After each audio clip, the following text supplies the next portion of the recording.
Hello everyone, welcome back to another Destiny 2 video, and today is a special day because we got some final shape prep for those of you that are either going to do it or maybe in the near future, whatever.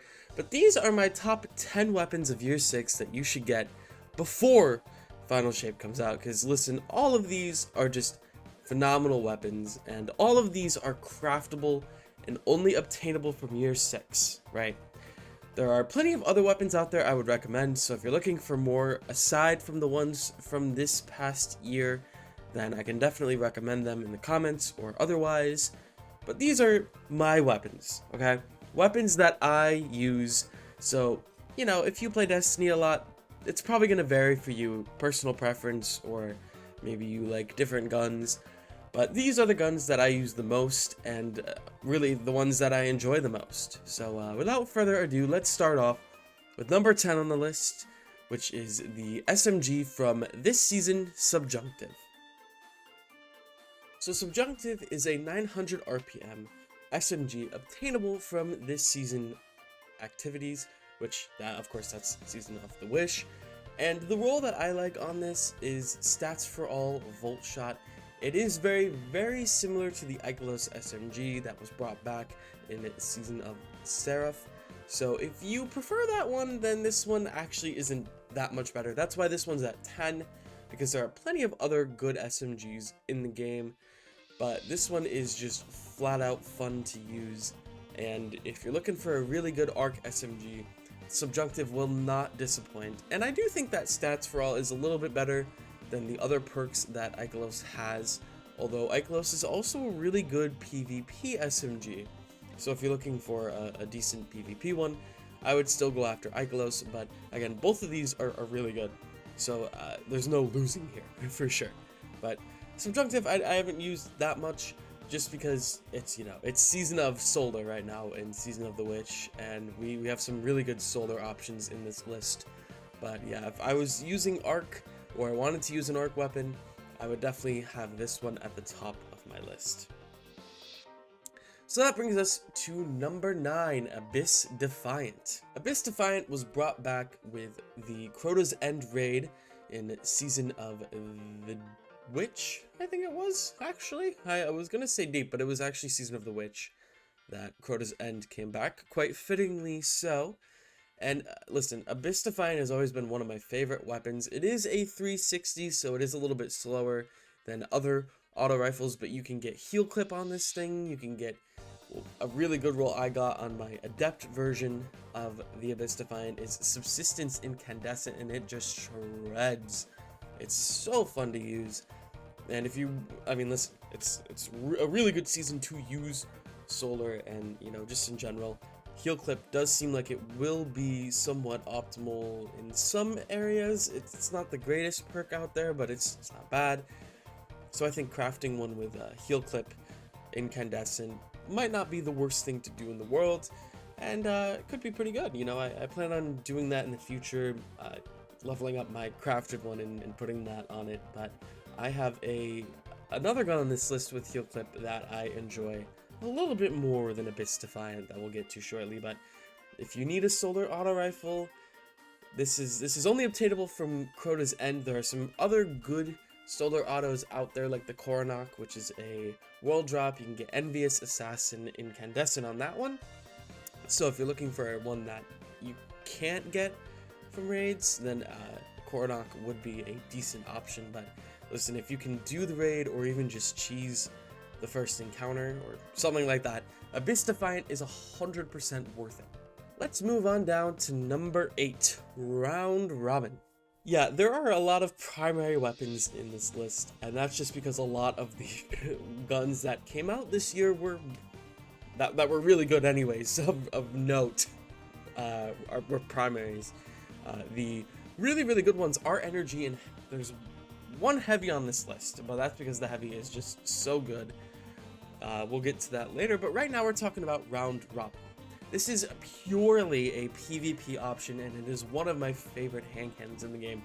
It's one of the few 120s in the game now, I think, that can 2-tap. I'm pretty sure Igneous Hammer can do that as well as maybe a few other guns. but man, the crafted version is so good. Plus the origin trait, the nanotech tracer rockets, which you can get on all Neomuna weapons. It just, like, it's a nice little boost of damage for a hand cannon that hits like a truck. Now, I usually use primary hand cannons that either are exotic or legendary, but when I don't use an exotic weapon in PvP, this is, again, one of my first options out there. It is so crispy and so great, and it adds itself to a line of really good hand cannons that you can craft, like Austringer as well. It's just so good. It's so good. If you're looking for a good 120 in PvP, this is one you can get from just doing Neomuna Patrol. So I definitely recommend going and getting it. If you're looking for a PvE hand cannon, I think there are some decent perk options on this one as well. But primarily, this thing is just so good in PvP. And really, it's the only PvP gun on the list. Although I guess you can use any of them in PvP if you wanted to. Especially one that's coming up shortly. But yeah, this one I think is probably the best, in my opinion anyways. You're welcome to your own opinion, but that's mine. So, yeah, number 7 coming up, we have Perpetualis, the Strand auto rifle from Season of the Defiance, or Defiance. I totally just botched that. I'm sorry, Amara. So I have a strictly PvE role on Perpetualis, and it's okay. You know, there's a reason why this is number 7 on the list, because there are other guns that you can craft this year that do similar things to Perpetualis, just better. So I have Envious Hatchling on this. It's good. It's really just sad that the origin trait is, the origin trait is okay, and you gain charges by assisting your allies with revives, healing, overshields, and subclass buffs. You consume these charges by defeating combatants, while charges weapon is granted a bonus handling, reload, speed, and sword charge rate. So I guess if you're using a sword, this is good. It's just a mid origin trait. It's not that great, and you know the perks are cool. It's a fun auto rifle. Is it great? No. That's why it's number 7. And really, I just like how it feels, and you know, it's a 600 RPM auto rifle, so automatically that's pretty good. I've seen a lot of people use this in PvP as well. You can get target lock on this, so hey, you need a good PvP auto, it's not bad. But again, there are better options out there, and listen, we're getting there, okay? Let me cook. This is my list again, so Perpetualis may not be your favorite, but it's one of mine. Number 6 on the list is surprisingly a shotgun. You're like, what? Why is it a shotgun? Well, if you didn't know, there's a specific build with Titans this season that is really, really good with 1-2 punch shotguns, and Swordbreaker fits that perfectly. It's a strand shotgun, which is what you use with this build, and it's got 1-2 punch. So again, it fits it perfectly. Funny enough, I actually don't have this weapon crafted. I had a roll that dropped threat detector 1-2 punch because I just don't have the pattern unlocked yet, and I have done a bunch of Crota. I just haven't gotten lucky with patterns, so you know, I'm just gonna keep that roll that I have until I can craft it, I guess. It's really good with the Strand Titan build, where you're gonna use Tractor, you're gonna use Synthoceps, and you're gonna grapple melee stuff. It helps. It's really good. Of course, you can use any 1-2 punch shotgun out there, and there are plenty of crafted options like Wastelander, the Ragnall D, and so on that have 1-2 punch. But I'm a Swordbreaker simp. What can I say? I love the way it looks. I love the way it sounds. Not to mention that Cursed Thrall is a really nice origin trait that it's just fun to make things explode. What can I say? So I recommend this if you're a Titan and you use that build. Crafting it with 1-2 punch is preferable to using the random drop that I got, but you know, it counts still. It counts. So let's move on to the top 5, and at number 5 we have none other than the Rufus's Fury auto rifle. This auto rifle has so many purposes. It is a high rate of fire at 720 RPM. and it just shreds everything. Last season, when you had anti-barrier, I did not take this off for auto rifles. This season, you know, I haven't been using it as much because I've been leading into solar builds quite a bit. But, you know, I might slip back into using it the latter half of the season while we're waiting for final shape. Quite honestly, I'm using everything that I have in my arsenal because I'm getting bored using the same things over and over again, and that is one of the nice things about the vast number of guns in this game, is that you can switch up to just about any build and you're using a different weapon, and the game feels new when you switch up the build, so, you know, that's cool. But yeah, Rufus is just, simply put, a better version of Perpetualis. You can get, for PvP, you can use this role, and for PvE you can. I have Reconstruction Target Lock.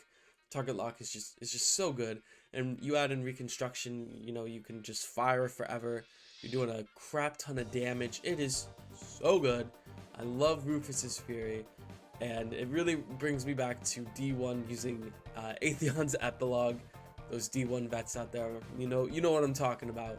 I kind of wish they'd bring back that rate of fire. I think it was like 900 RPM auto rifles. But yeah, I get why they wouldn't, because SMGs kind of fit that high rate of fire role pretty well. But yeah, Rufus, if you can do Root of Nightmares, it is such a good auto rifle, and I would definitely recommend picking it up. I can't wait to use it on the Witness. Number 4 on the list is a weapon from this season, and I have found myself, I can't take it off. It's so good. It is the Pulse Rifle at Hortative, and remember how I said I had another weapon with Heal Clip? Well, this is it. You can get Heal Clip Incandescent on this thing, and it's just, I love it so much. I'm really trying to think of a Pulse Rifle to compare it to, and really, no time to explain. It's literally just that, but legendary. I mean, think about all the variants of the Stranger's Pulse Rifle that we've had over the years, and at Hortative is just another one in a long line of that. But at least it's really good. It's really stable, and again, with perks like Heal Clip and Incandescent, and I'm sure there's other combinations out there that are better. Not to mention, it has one of the best origin traits in the game. Nano Munitions, which is being near allies, slowly builds up a partial emergency ammo refill for the next time this weapon runs out of ammo. Emergency ammo amount increases with time spent near allies. It's so good, and you're kind of like, maybe I should pair this with Cold Comfort, because this is a weapon that you almost never have to reload if you're near allies. I mean, like, this and a firing line linear would go well together. Again, Cold Comfort would be an option, because again, you're Cold Comfort, if you get a finisher and you get a bunch of kills. With Envious Assassin, I mean, you're just doing so much damage, and you never have to stop firing. This season, with Overload Pulse Rifle, Nano Munitions is great for GMs, and this Pulse is, again, just one of my favorites right now. And the perk combos plus the origin trait, it makes it so good that, again, I'm just not taking it off. That brings us to the top 3. And usually I do honorable mentions, but I don't really have any. And, you know, maybe like Regnant, the grenade launcher from Season of Defiance, like maybe there's a couple out there. I don't know, you guys put honorable mentions in the comments, because I just had a hard time finding a top 10 list. I mean, don't get me wrong, there are a lot of good weapons this year. It's just that, you know, with Season of the Deep, there was maybe 1 or 2 that I could think of, and even then I didn't use them that much. And then with Season of the Witch, it got worse. Like, the only good one is on this list, but the rest of them are horrible. They're just not good. I mean, there's maybe the hand cannon was good, but like, it's a PvP one. I already have so many PvP ones. Kept Confidence from Season of the Witch. It has some good perk combinations, but Offstringer and Round Robin are just leagues better. But anyways, let's get to number 3, which is the fusion rifle from Season of the Witch, the Eremite.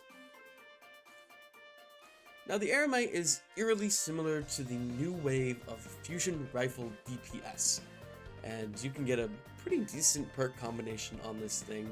You can get Envious Assassin and Controlled Burst, which means if you just kill a bunch of stuff with your primary or your heavy weapon. You whip this thing out and you got essentially your entire reserve magazine. You have like 16 shots to do damage with. You don't have to reload, and it's really good for burst DPS. It is a little bit slower than the next fusion rifle that'll be on this list, but it's still a good option, and it hits like a truck. And again, this is just one of the best fusion rifles in the game right now. Definitely recommend you go play Season of the Witch stuff to pick this baby up, because it's really the only good Season of the Witch weapon. So really you can just focus your time on this fusion and forget about the other ones, unless there's one that you like, which is entirely possible. So yeah.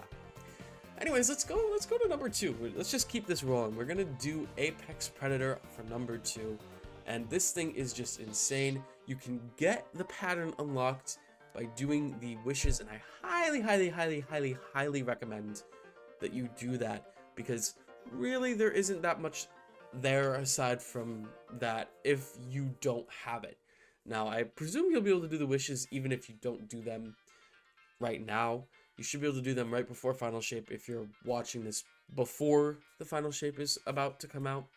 So you just go pick up the quest from Marasov, you go do the wish thing, you get the wish token, and then you trade it in for a weapon pattern of Apex Predator. And you just keep repeating that process until you unlock the pattern, and bada bing bada boom, you have one of the best DPS rockets in the game.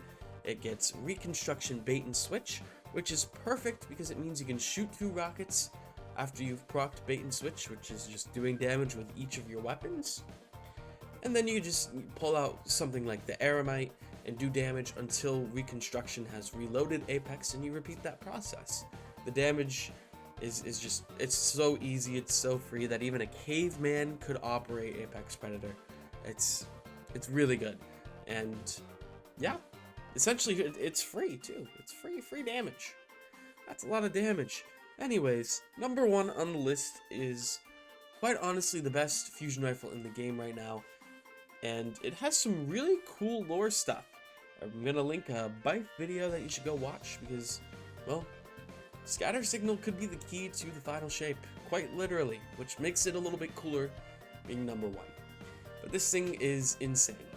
It gets overflow controlled burst as one of the perk combinations, which means, again, it's very similar to the Aramite, but it is a 500 charge time fusion, so it is a little bit quicker, which means if you need burst damage, you can unload this a little bit faster than the Aramite.